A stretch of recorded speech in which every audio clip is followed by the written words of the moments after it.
Boa noite. Você confere agora as notícias que são destaque em Minas nesta sexta-feira. Mineiro é condenado à prisão perpétua por matar ex-companheira na frente da filha de 3 anos. O crime aconteceu na Inglaterra. Cães da raça Pitbull usados em rinhas são resgatados com muitos machucados. Fernão Dias e BR-262 são as campeãs em apreensões de drogas no estado. Neste ano já foram 19 toneladas. Goleiro Bruno Fernandes pode ser solto nas próximas horas. Na saúde, destaque para a vacinação contra sarampo, difteria e tétano. Muitas crianças ainda não estão protegidas aqui em Minas. O governo do estado anuncia verba para aumentar a segurança nos museus. E não se esqueça que estamos transmitindo o nosso jornal também ao vivo pelo Facebook, na página da TV Band Minas.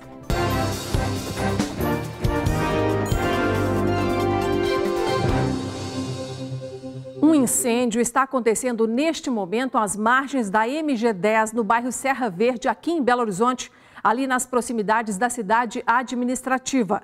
Segundo o Corpo de Bombeiros, as chamas estão bem próximas a uma estação de gás natural. Outro destaque de hoje, um mineiro vai cumprir prisão perpétua no Reino Unido por matar a ex-companheira na frente da filha de 3 anos. Quem tem os detalhes dessa notícia é a repórter Luciana Viana. Boa noite, Luciana. Boa noite, Nácia. Boa noite a todos. A rede britânica BBC informa que Ricardo Godinho, de 41 anos, ele vai passar 27 anos na cadeia. E depois desse período, a prisão perpétua poderá ser revista. A ex-companheira dele, que é a mineira Aline Mendes, tinha 39 anos. Ela foi esfaqueada pelo ex-companheiro a caminho da escola dos filhos na região metropolitana de Londres. O crime aconteceu no dia 8 de fevereiro deste ano, Inácia. Tá certo, Luciana. Daqui a pouco eu te chamo para você trazer outro destaque desta sexta-feira, combinado? Combinadíssimo. Fica aí que eu já te chamo. Bom, gente, vamos prosseguir aqui então, e o assunto agora é que dezenas de cães da raça Pitbull que eram explorados em lutas, chamadas de rinhas, foram resgatados pela polícia na cidade de Sabará, que fica aqui na região metropolitana da capital. E alguns deles estavam bem machucados. Os 47 cães, em condições de extremo abandono e sofrendo maus tratos, foram encontrados em uma casa na zona rural de Sabará, depois de denúncia anônima. Os 13 mais debilitados foram resgatados para este hospital-escola que atende animais de várias espécies. Eles estavam num terreno com terra, amarrados com correntes, separados por pequenos murinhos e recebendo alimentação muito precária, resto de comida, todos muito magros, muito sujos, alguns com algumas lesões de pele, alguns machucados e com infestação severa de pulgas. Realmente uma situação crítica para esses animais, uma condição de maus tratos clássica e bem evidente. A força-tarefa conta com 10 estudantes e professores de veterinária. Além da nutrição reforçada e higiene, os animais já realizaram exames de sangue e receberam a medicação necessária. Os cães ainda vão ser castrados e vão esperar pelo período do pós-operatório. Com muito cuidado e carinho recebidos aqui, alguns já estão assim, conseguem correr e brincar em amplos espaços. Daqui uma semana estarão prontos para serem recebidos em um novo lar. Os animais conquistaram quem participa da recuperação. A Priscila já tem seu preferido e quer a adoção. Eu desejo, muito ficar com esse, porque eu criei um laço muito afetivo. E ele chegou aqui totalmente assustado e escolheu para estar, protegendo ele. O veterinário fala que os animais resgatados, mesmo sendo da raça Pitbull, são dóceis e estão carentes. Esses animais são muito carinhosos e eles estão precisando de muita ajuda. Então eles precisam de famílias que vão receber eles bem, cuidar bem deles e dar muito carinho. Então podem vir aqui no Hospital do Arnaldo para conhecer esses animais que estão aqui e já preparar a família para receber o novo membro. Em outra área da Grande BH, em Contagem, mais de 120 cachorros também esperam por uma nova família. É a Associação Sem Fins Lucrativos Cão Viver. A nossa missão, a gente fala muito na questão de segurança pública, que os animais abandonados acabam provocando acidente, tem as zoonoses, mas para nós é realmente protegê-los, tirá-los da rua, conseguir uma família e, acima de tudo, castração. E todos já estão prontinhos para a adoção. Com esse carinho todo, a soltura diária, eles vão se recuperando, estão prontos para adoção. são castrados, vacinados, vermifugados. Os nossos idosos sendo adotados, vacina, consulta, medicação, tudo por nossa conta enquanto ele viver. Se você quiser adotar alguns dos cães ou gatos que hoje estão na ONG Cão Viver, inclusive os idosos que acabamos de citar na reportagem, você pode fazer contato com a equipe de atendimento pelo Facebook ou Instagram, no perfil @cãoviverbh. Já quem deseja adotar ou doar ração para os pitbulls que foram resgatados, pode fazer contato pelo telefone 31 99 849 4049, que também é o WhatsApp. O trânsito, gente, está muito congestionado na saída de Belo Horizonte para o Rio de Janeiro, ali na BR-040, na cidade de Nova Lima. Uma carreta tombou na altura do quilômetro 566 e, de acordo com a concessionária responsável pelo trecho, houve interdição total da rodovia no sentido Rio de Janeiro. Uma pessoa morre e 2 ficam feridas em acidente, dentre os acidentados, uma criança. Gente, isso aconteceu na BR-365, lá em Uberlândia, no Triângulo Mineiro. Segundo o Corpo de Bombeiros, um lobo-guará teria surpreendido um dos motoristas que não conseguiu frear. Veículos destruídos, um homem morto e várias pessoas feridas. O causador do acidente foi este lobo-guará. Ele atravessou a pista e foi atingido por este carro que saiu de Monte Carmelo com destino a Uberlândia. No momento da batida, ele travou as rodas e invadiu a outra pista e vinha em sentido contrário uma caminhonete. Os 2 veículos rodaram, porém a caminhonete desceu uma ribanceira de aproximadamente 20 metros. Dentro dela, 2 homens e uma criança. Porém, um desses homens não resistiu aos ferimentos e morreu. O trabalho dos bombeiros durou mais de 4 horas. Eles ainda contaram com o apoio de prestadores de serviço da CEMIG, que possuem treinamento de primeiros socorros, e da Polícia Militar, que sinalizou a estrada. Lá embaixo, o trabalho dos bombeiros exigiu muita força e habilidade. As vítimas foram içadas por cordas por uma altura de aproximadamente 20 metros. Primeiro, a criança, que estava com suspeita de fratura no fêmur, traumatismo craniano moderado. Em seguida, o homem, que seria o pai do menino, que apresentava estar com trauma no tórax e traumatismo craniano. Um homem que passava pela rodovia no momento do acidente parou para tentar ajudar. Foi ele que chamou o corpo de bombeiros. A criança gritava muito, meu pai morreu, meu pai morreu. Foi muito chocante isso. Essa parte foi chocante. Os policiais analisaram o cenário da colisão e acreditam que um fator poderia ter evitado o acidente. Por estar à noite, a velocidade que a pessoa imprime no veículo, ela não pode ser normal, igual ela imprime durante o dia, que é exatamente o problema que nós tivemos aqui. O animal atravessou a via, é o horário que o animal, que igual no caso aqui um lobo, ele sai de um lugar para o outro para se alimentar. À noite, tem que reduzir a velocidade. Outro acidente entre um carro e um caminhão no fim da tarde de hoje fez 4 vítimas na BR-381, em Sabará, região metropolitana da capital. As 2 mulheres e as 2 crianças já foram retiradas das ferragens e estão sendo atendidas. Uma das mulheres, inclusive, foi levada há pouco para o Hospital João 23. O estado de saúde dela é estável. O Corpo de Bombeiros informou que o combustível do caminhão está vazando e que há risco de explosão. Um incêndio atingiu a lateral de uma das vias mais movimentadas da Grande BH, que faz a ligação com a capital. Isso aconteceu na tarde de hoje. O fogo começou no Ferro Velho, que fica ali perto do viaduto Bernardo Monteiro, na via expressa de Contagem. As chamas atingiram a vegetação do entorno e, segundo o Corpo de Bombeiros, ninguém se feriu. O número de apreensões de drogas tem crescido em Minas. O aeroporto de Confins, o aeroporto internacional de Belo Horizonte e as rodovias federais que cortam o estado estão entre as principais rotas do tráfico. A Fernão Dias e a BR-262 são os trajetos preferidos pelos traficantes. Em Ribeirão das Neves, região metropolitana de BH, 14 quilos de cocaína, 2 armas de fogo e 56 buchas de maconha foram apreendidos. Segundo a Polícia Militar, o suspeito de 25 anos e líder do tráfico de drogas no bairro Florença já era procurado e foi preso em casa. Mas de onde vem essa droga que abastece o estado? De acordo com a Polícia Rodoviária Federal, ainda não há uma rota específica, mas informações coletadas de pessoas presas porque transportavam drogas apontam uma direção. Pessoas que são presas aqui em Minas, elas alegam que pegaram essa droga em São Paulo ou em outros estados do país. Mas muitas vezes nós sabemos que essas drogas vêm de fora, vêm de outros países, países que fazem fronteira, Bolívia, Paraguai, que fazem fronteira com o Brasil. O Aeroporto Internacional de Belo Horizonte, em Confins, Por ser rota para outros estados e países, é onde muita quantidade de entorpecentes é apreendida pela Polícia Federal, enquanto nos anos de 2017 e 2018, menos de 10 quilos de cocaína foram apreendidos em cada ano. Em 2019, já são mais de 39 quilos.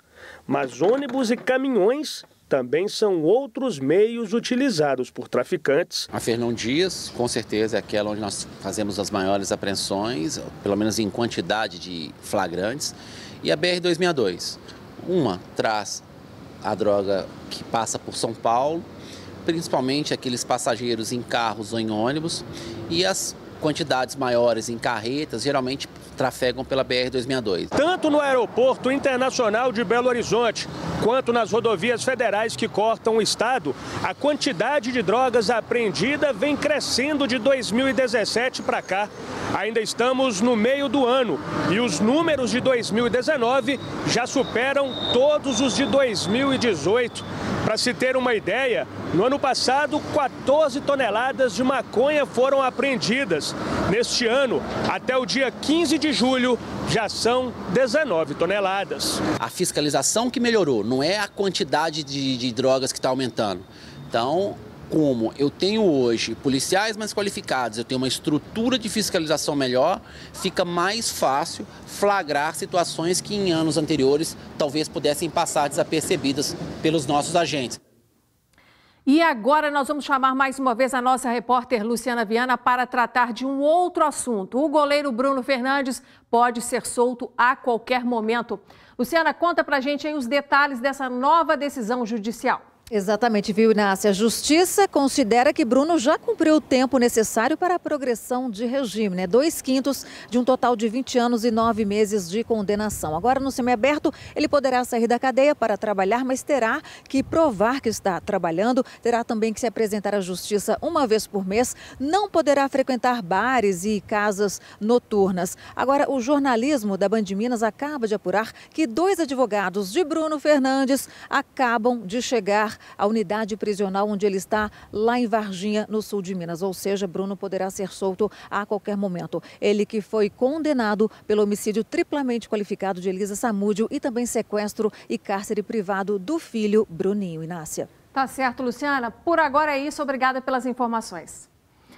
Vizinhos que moram ao lado do imóvel que desabou em Ibirité, cidade da Grande BH, foram deslocados para a casa de parentes por causa de risco de desabamento da estrutura que sobrou. A dona do imóvel, Arlete Nunes, morreu no local e o pedreiro Diego Eduardo Ramos foi resgatado e trazido para o Hospital João 23, aqui em BH, que não informa o estado de saúde dos pacientes. Os peritos da Defesa Civil já vistoriaram o local e também as casas vizinhas. O imóvel que desabou ontem à tarde tinha 3 andares e teria sido construído aproveitando a estrutura remanescente de uma casa, segundo a Defesa Civil. Quase 15% das crianças brasileiras não se vacinaram no ano passado contra sarampo, difteria e tétano, segundo o levantamento divulgado pela Organização Mundial da Saúde. Aqui em Minas, gente, os números são melhores do que a média nacional, mas ainda insuficientes. Especialistas alertam para a importância da imunização de todas as doenças do cartão de vacinação, inclusive em adultos. Este especialista em doenças infecciosas alerta para a importância de manter o cartão de vacinação atualizado, principalmente das crianças.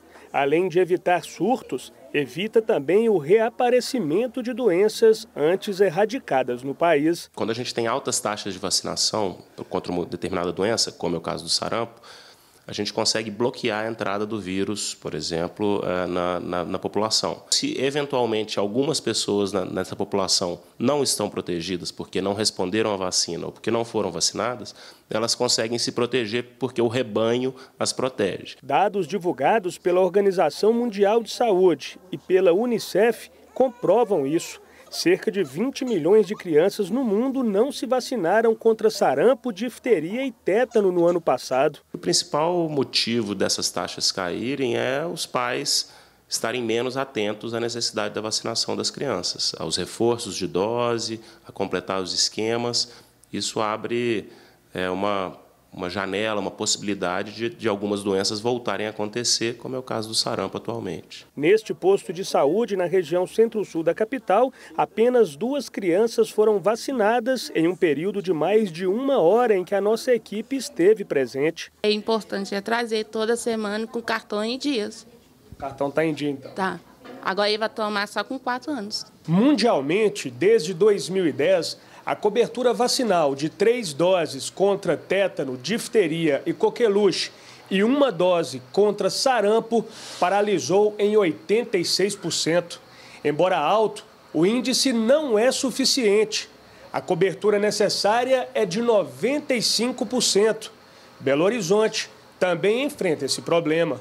Infelizmente, isso está sendo um movimento mundial. Então, nós lembramos aos pais, aos responsáveis, ao adolescente, ao adulto, que procure uma unidade de saúde e atualize o seu cartão de vacina. Então, embora o apelo maior seja para que as crianças sejam vacinadas contra doenças infecciosas, fica o alerta para toda a população, observando a faixa etária e o cartão de vacinação. A tríplice viral, que é o foco da campanha atual da vacinação, são um esquema de 2 doses. É um esquema que a criança recebe a primeira dose aos 12 meses e a segunda dose aos 15 meses de idade. Até os 29 anos, a pessoa deverá ter 2 doses de vacina comprovadas. Dos 30 aos 49 anos, ela deve ter pelo menos 1 dose comprovada. E acima dos 50 anos, não é mais necessária a vacinação, porque assume-se que essa pessoa já teve contato com o vírus na infância e já tem proteção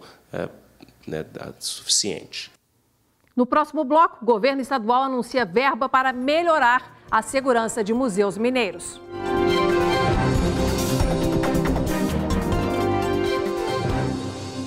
80% dos espaços culturais de Minas Gerais oferecem menos segurança que o necessário para visitantes e usuários. E hoje o governo do estado anunciou a liberação de verbas para o setor. Minas Gerais possui 432 espaços culturais cadastrados entre municipais, estaduais e da iniciativa privada. Desses, 384 estão abertos ao público, mas 306 deles foram reprovados no quesito segurança, tanto para visitantes quanto para o acervo histórico. Só em Belo Horizonte, dos 40 espaços vistoriados, 29 deles, ou seja, mais de 70%, apresentaram problemas, como incompatibilidade de extintores e também rotas de fuga. O sistema elétrico também é problema. Os números fazem parte de um levantamento feito a partir de uma força-tarefa que começou no ano passado, que envolveu vários órgãos, entre eles o Corpo de Bombeiros de Minas Gerais. O Corpo de Bombeiros está realizando, em parceria com a Secretaria de Cultura, vídeos para treinar todos os profissionais que trabalham nesses museus, para orientar a forma correta de fazer a evacuação e também a retirada dos maiores bens, além de os cuidados para se fazer durante o momento em que o museu está fechado. A ação é uma de várias do programa Museu Seguro do governo estadual, que lançou um edital para destinar R$1,5 milhão aos municípios para a elaboração e implementação de projetos de segurança contra incêndio e pânico e também para a confecção de programas de segurança de plano museológico. Nós lançamos hoje o período de inscrição para as propostas enviadas pelas prefeituras. Se inicia no dia 1º de agosto e vai até dia 15 de setembro. Nós temos um prazo de em torno de 120 dias para análise dessas propostas. A prioridade nesse edital são as edificações que estão com maior risco, de acordo com o levantamento que foi feito pelo Corpo de Bombeiros e pela Força Tarefa, que foi realizada desde o ano passado. E a previsão de repasses de recursos é mais para o final do ano, por volta do mês de dezembro.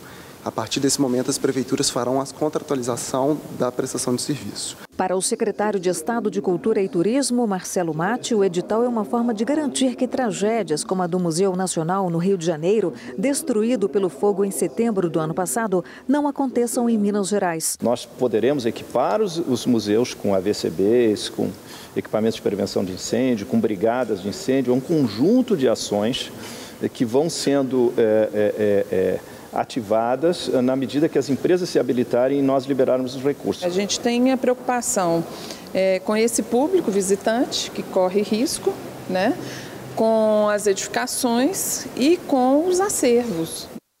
A conta de luz deverá ficar mais barata a partir de agosto, quando o imposto ICMS deixará de ser cobrado por decisão da Justiça Federal e a pedido da CEMIG. Estima-se aí uma redução em torno de 1% no valor pago pelos consumidores. E depois do intervalo, o volante do Atlético, que se aposentou dos gramados por problemas médicos, muda de função dentro do clube. Até já!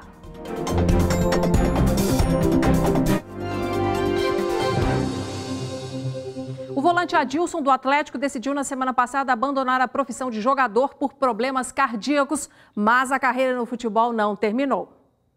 Revelado pelo Grêmio em 2007, Adilson veio para o Galo há 2 anos e, apesar de ser mais defensivo, chegou a fazer um gol marcante na final do Campeonato Mineiro do ano passado contra o maior rival.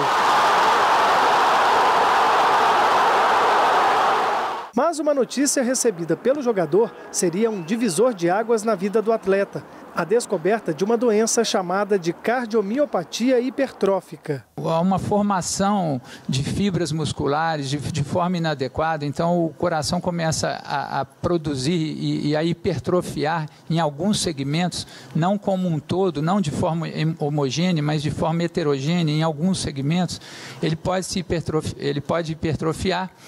E essa hipertrofia específica da doença, não a hipertrofia do atleta, mas a hipertrofia da doença, ela é potencialmente geradora de arritmia durante o esforço. A doença colocaria um fim precoce na carreira do jogador de 32 anos. Continuar jogando como atleta profissional seria um grande risco à vida do jogador. 12 anos de carreira profissional. 365 jogos, uma história que não poderia parar assim, sem mais nem menos. Por isso, a diretoria do Atlético resolveu manter o contrato do Adilson, mas agora como auxiliar técnico. A experiência do novo auxiliar tem ajudado bastante. Segundo o técnico do Galo, Adilson sabe como conversar com cada atleta. O que o jogador não sabia é que treinar os colegas seria uma tarefa tão complexa. Ele está entendendo a forma que a gente pensa o treino. O treino aqui é 3h30, 4 horas, a gente chega a 9 horas. Então ele está vendo que existe todo um estudo em cima do que a gente precisa aperfeiçoar, né, dentro da nossa equipe. Então ele está muito feliz, ele está entendendo como a comissão técnica pensa. Depois de tanta turbulência, o jogador agora pensa em cuidar da saúde e da família. Como se diz no futebol, é bola para frente. A vida vai seguir, eu vou seguir aqui no dia a dia do clube, né? Minha filha vai nascer agora dia 22, então eu tenho muitos motivos para seguir, para ser feliz. E eu trago agora uma atualização de uma notícia que eu trouxe mais cedo. O goleiro Bruno Fernandes deixou agora a penitenciária de Varginha e passa a cumprir a pena em regime semiaberto. E eu tenho um convite para te fazer, hein? Não perca amanhã o programa DNA com o nosso colunista Paulo Navarro. O entrevistado é Saulo Coelho, formado em administração e com uma biografia rica em desafios e resultados. Aos 69 anos, já ocupou cargos de diretoria em grandes empresas. Foi deputado federal por 3 mandatos. O programa DNA começa às 6:50 da noite. E mais uma dica para quem vai aproveitar a virada cultural. Fique ligado. A festa vai começar no sábado às 7 da noite e seguir aí com mais de 400 atividades por 24 horas sem parar. Isso por vários bairros aqui da nossa cidade. Você pode conferir a programação completíssima e escolher as atrações das quais você quer participar acessando lá na internet viradacultural.pbh.gov.br. E mais um adendo, hein? O metrô da capital vai acompanhar esse ritmo aí de quem vai participar da virada cultural e vai funcionar também de madrugada, excepcionalmente, para atender a quem for curtir a virada. Então aproveite ao máximo, tem atrações para todas as idades. Bom, e para a gente encerrar, eu lembro você o número do nosso BandZap, que é o nosso canal de comunicação, para você nos contar o que está acontecendo aí, combinado? Anote, é o 31 99 772 7663. Encerramos mais uma semana juntos. Obrigado pela sua companhia. Segunda-feira estaremos de volta com muitas notícias. Até lá e boa noite.